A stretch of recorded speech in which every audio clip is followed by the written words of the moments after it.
Bonsoir mes enfants, j'espère que vous allez tous bien. Allez-y, cette nuit-là, je vais vous raconter un merveilleux conte sous le nom de l'âne et le cheval. J'espère que vous restez avec moi. Allez-y, on commence. Allez-y, top chrono. L'âne et le cheval. On raconte qu'autrefois, il y avait un paysan qui avait un âne et un cheval. Alors, l'âne était actif et obéissant, malgré sa petite taille et malgré les cris du paysan qui le grondait souvent. Tandis que le cheval était trop paresseux et ne s'arrêtait jamais de se plaindre du travail, malgré sa grande taille et sa force physique qui dépassait de loin celle de l'âne. En été, quand le paysan récoltait les fruits et les légumes, il allait les vendre au marché de la ville qui était à 2 jours de marche de sa ferme. Le matin, le paysan partageait ses fruits et légumes en 2 lots.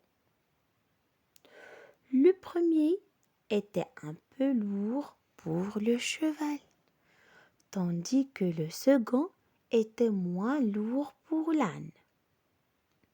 Enfin, le paysan partait en direction de la ville, entraînant derrière lui ses 2 animaux. Sur le chemin, le cheval commençait, comme d'habitude, à se plaindre en disant: Mon dos va bientôt se casser sous le poids énorme de ces fruits et légumes. Si nous faisions une pause, sois un peu patient, nous nous reposerons le soir, lui conseilla l'âne.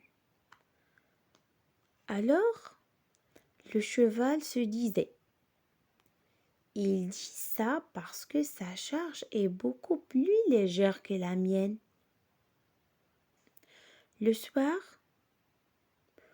le paysan campait près d'un arbre en attendant le matin pour reprendre son voyage vers la ville.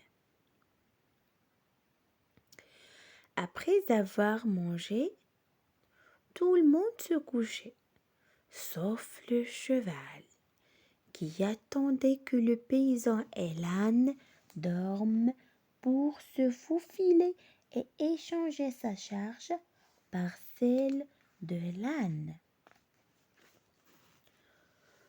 Le matin, le paysan, qui n'avait rien remarqué, chargea les sacs sur le dos de ses bêtes et reprit son voyage. Sur le chemin, le cheval marchait confortablement, puisqu'il portait la charge la plus légère, tandis que l'âne marchait en trébuchant de temps en temps à cause du poids de sa lourde charge. Alors, l'âne, épuisé, se tourna vers le cheval et lui dit: Ma charge ce matin a presque doublé. Mon dos va se casser. Veux-tu prendre une partie de ma charge? Moi, je n'en peux plus. Sois un peu patient. Nous nous reposerons le soir, lui répondit malicieusement le cheval.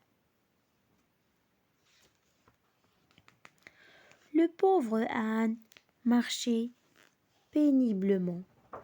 Il baissait sa tête, espérant que le paysan remarquât sa lourde charge et eût pitié de lui. Le paysan, lui, continuait de marcher en traînant derrière lui l'âne qui était sur le point de s'écrouler sous le poids de la lourde charge. Le cheval, dont la charge était beaucoup plus légère, marchait fièrement à côté. Il était content de son idée. L'âne sentit ses forces l'abandonner, mais il continuait d'avancer.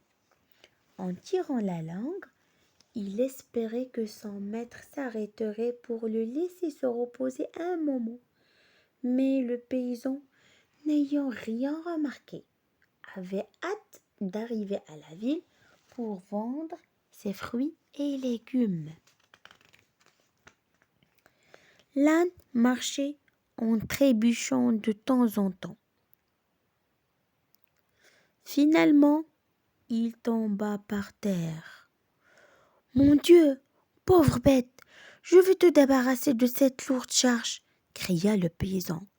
Mais c'était trop tard. L'âne ne bougeait plus. Il était perdu.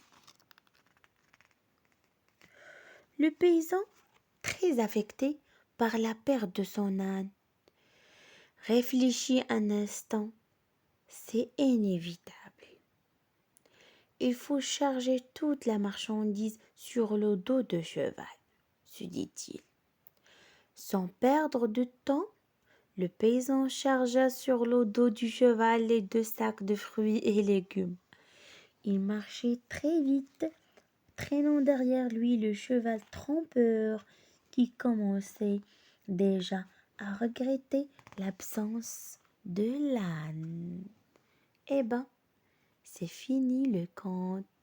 J'espère que vous aimerez et j'aimerais bien que vous la répétez à chaque fois avant de dormir, mes petits.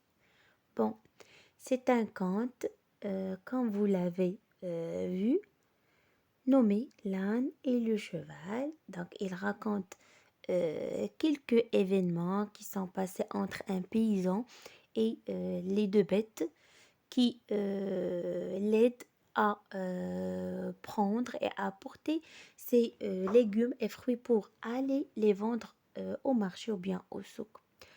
Donc ce sont vraiment des contes qui sont très très beaux, ils sont magnifiques et ils aident les enfants à réfléchir, à partager des idées entre eux et bien sûr à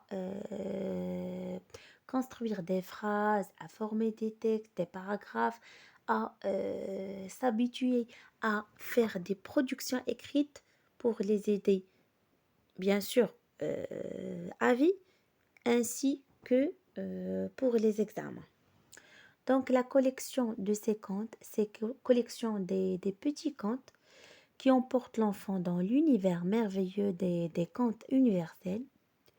Bon, le temps de lire un petit conte, c'est agréablement, il y a l'illustration, elle est courte, elle est bien adaptée et aussi c'est l'occasion pour l'enfant pour découvrir un monde d'imagination, un monde pour réfléchir, un monde pour rêver, pour voir à la place de faire d'autres choses qui vont pas l'aider à découvrir le monde. Et aussi, il va l'aider à bien lire et à prendre une habitude, avoir un plaisir pour la lecture de d'autres contes, même si donc s'il y a des devoirs, s'il y a d'autres choses à faire, mais il faut s'habituer à lire des contes, s'habituer à faire des petites pièces théâtrales, donc avec nos enfants, pour avoir une énergie pour intégrer un marché de travail dans l'avenir. Donc, dans la même collection, il y a d'autres contes. Je vais vous citer quelques titres. Donc, on a La tortue et les 2 canards, La hache d'or et la hache d'argent. Ce sont de beaux titres vraiment. L'oie d'or, La poule aux œufs d'or, Le lion et le rat, Les 2 chèvres, L'âne et le cheval qu'on a lu, Le corbeau et le renard, qui nous fait rappeler les textes de français au primaire. Donc la cigale et la fourmi, presque toujours, ils parlent des animaux. Le lièvre et la tortue, Aladdin et la lampe merveilleuse, Ali Baba et les 40 voleurs, Blanche-Neige, et qui n'aimerait pas la Blanche-Neige, n'aime pas Blanche-Neige, La Belle au bois dormant, oui, Cendrillon. Ce sont des titres comme des histoires qu'on a vues dans les dessins animés, oui. Donc Cendrillon, La Belle au bois dormant, Blanche-Neige, Aladdin, Ali Baba. Donc tout ça, on les a vus aux dessins animés. La petite Poussette, Réponse, Les musiciens de Brême, Les voyages de Gulliver, Le lièvre et la tortue. Donc pour l'édition, c'est l'édition Edisoft. Et je pense que l'écrivain, il s'appelle Zidane Baby. Donc Zidane Baby, c'est la première édition de l'année 2021. Et la collection, on a dit les petits contes. Le titre, bien sûr, c'est l'année du cheval. Et j'espère que vous aidez vos enfants pour lire, parce que la lecture, c'est vraiment un trésor. Donc, bonne nuit mes enfants et à la prochaine vidéo, Inch'Allah. Au revoir.